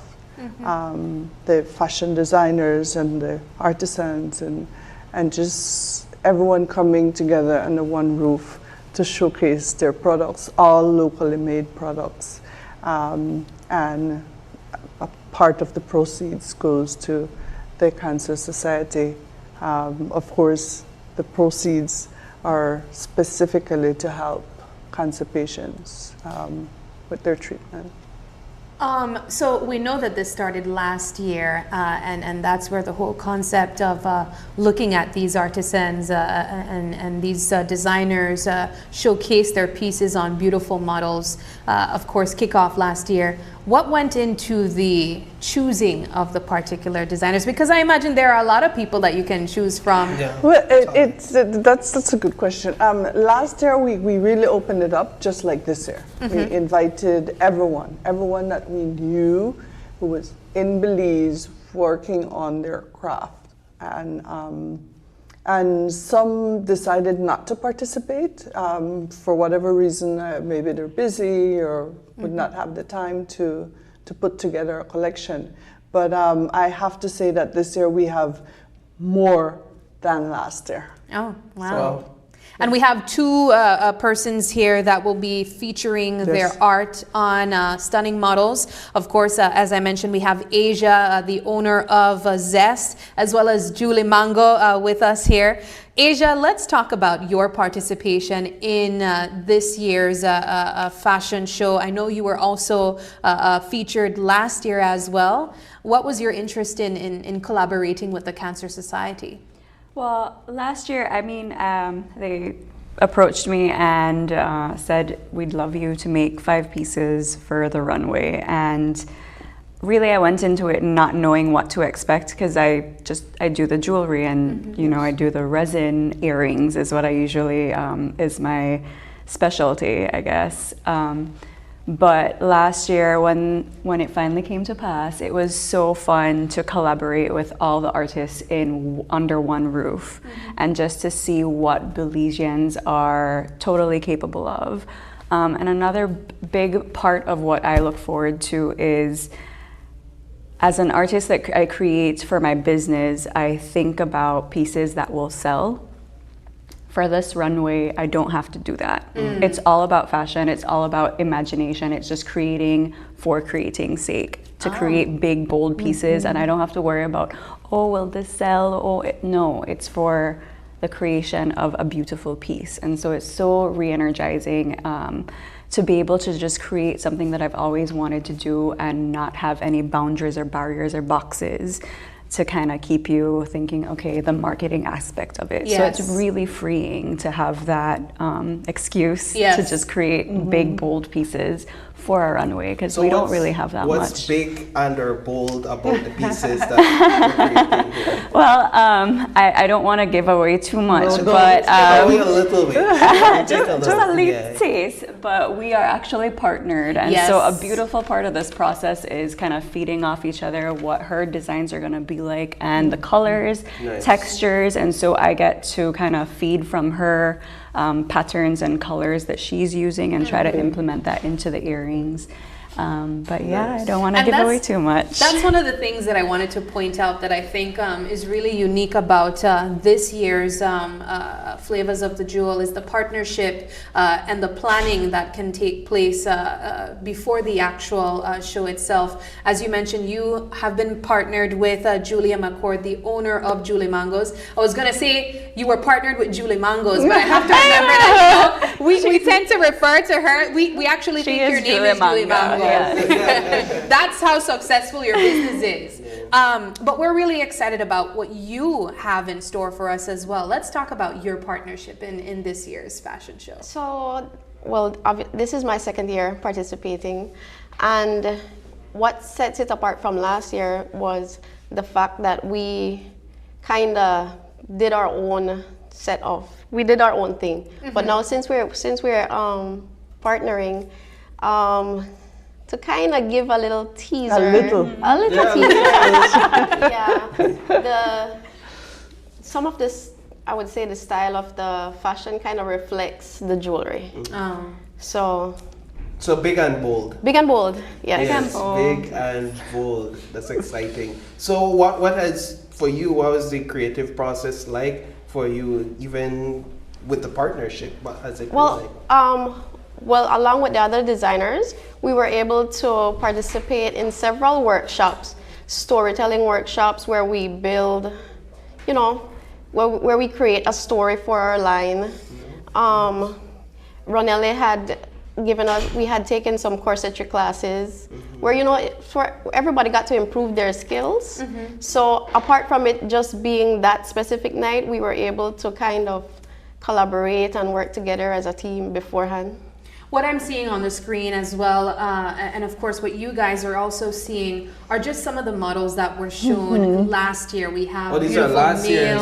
Female, okay, I was wondering. And look at those outfits. Yes, I mean, I wish I could walk down Albert Street in that stunning outfit there. But my question that follows is, do you see people kind of running and saying, how can I purchase this? I love this earring, or I love this outfit piece. What are the conversation from persons who actually went and viewed these pieces on display? So some people actually didn't know that maybe people locally here could create that sort of stuff.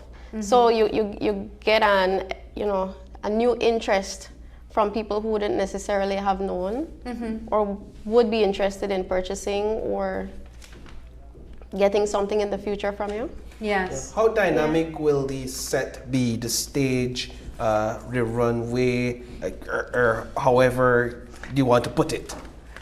Why don't you show up next week? Because I think last year we want people to come to see. It will be different than last year. Last year you were very creative in your approach as well, right? We did the cancer sign as the runway. Correct. This year it's going to be a bit different. And we have Emilio who is helping with the design and the layout and everything else. So we're excited because this year it will be like different than last year. So Julie spoke about that they had some courses, we'll call them, on to improve their craft, and that was good. So there was a series of talks and workshops and so forth. We added 2 more things to the whole Flavors of the Jewel event. One is we're having an after party, so everyone attending the function will be able to stay for the after party, and there will be we have like 3 or 4 food stalls there for people to purchase their food. We have a good DJ, a music system, and before, on the Friday, we have the Mimosas and Conversation, which will be at the Mexican Institute from 2 to 5. That comes with the purchase of your Ultra VIP ticket, which is $200. So you get free entry to that conversation, and again, you get to hear from experts in the field about designing and where is this industry going, what direction is the industry going in Belize. Yeah, and what I really appreciate about this event is that it's more than just a Cancer Society event, but to me it seems as if it's an event for the industry as well. Yes, absolutely. And bringing these creatives together in a space that we don't necessarily see all the time. And that's good. Finally, let's talk about tickets. Yes. Where we can get tickets, the cost. As you said, there's an after party as well. I like the song that I Yes. So tickets can be bought at the Belize Cancer Society.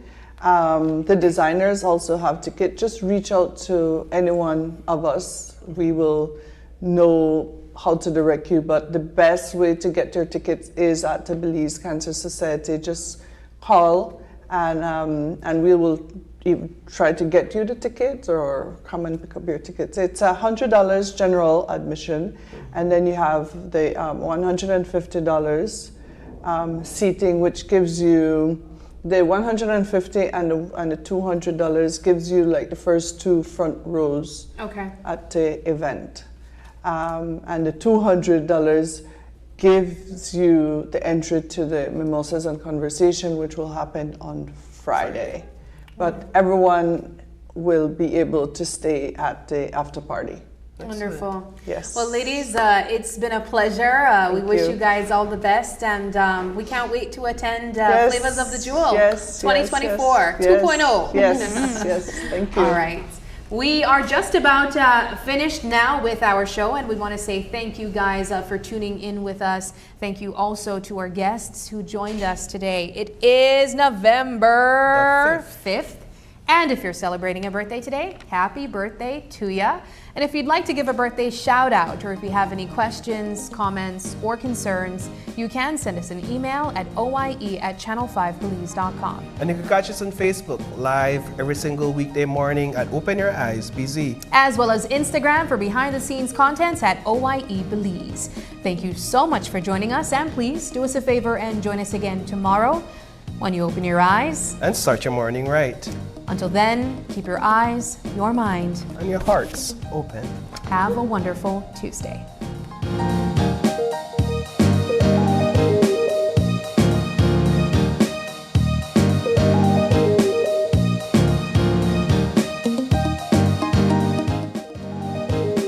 Open Your Eyes was brought to you by Smart, bringing people together, and the Belize Bank, our country, your bank.